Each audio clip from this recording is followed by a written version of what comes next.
According to a report from your organization, 143 American K-12 GovEd school districts have been taking money from groups backed by Communist China, including Confucius Institutes and Confucius Classrooms. Tell us how your organization, Parents Defending Education, uncovered all of this, and what values is Communist China trying to instill into American children?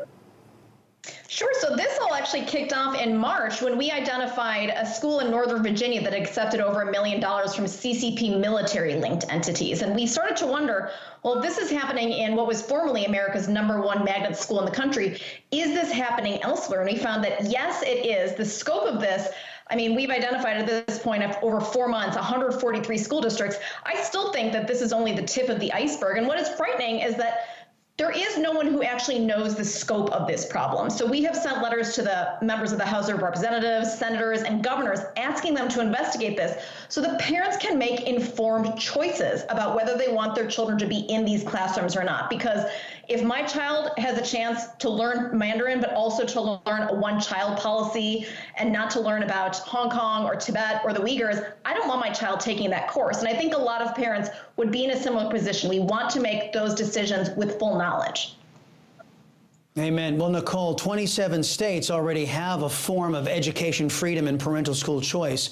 They are what I refer to as the civilized states.